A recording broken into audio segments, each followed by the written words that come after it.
C'erano profumi, creme per il corpo e gel per unghie regolarmente esposti e pronti alla vendita ai clienti, ignari però di acquistare prodotti cosmetici molto pericolosi per la salute, perché contenenti le sostanze Lilial e TPO qualificate come cancerogene dalla legislazione comunitaria e vietati alla commercializzazione dal settembre 2025.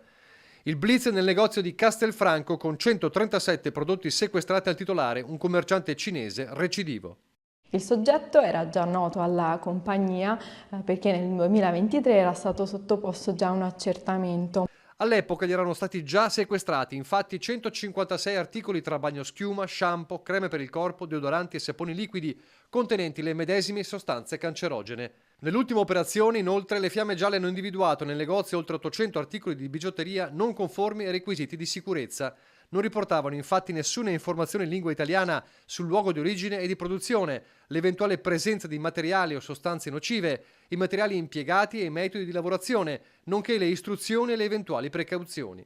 Per il commerciante è scattata una nuova denuncia, mentre i controlli della finanza continuano. Questi tipi di interventi dimostrano anche la volontà di tutelare le imprese che invece rispettano i più alti standard di sicurezza.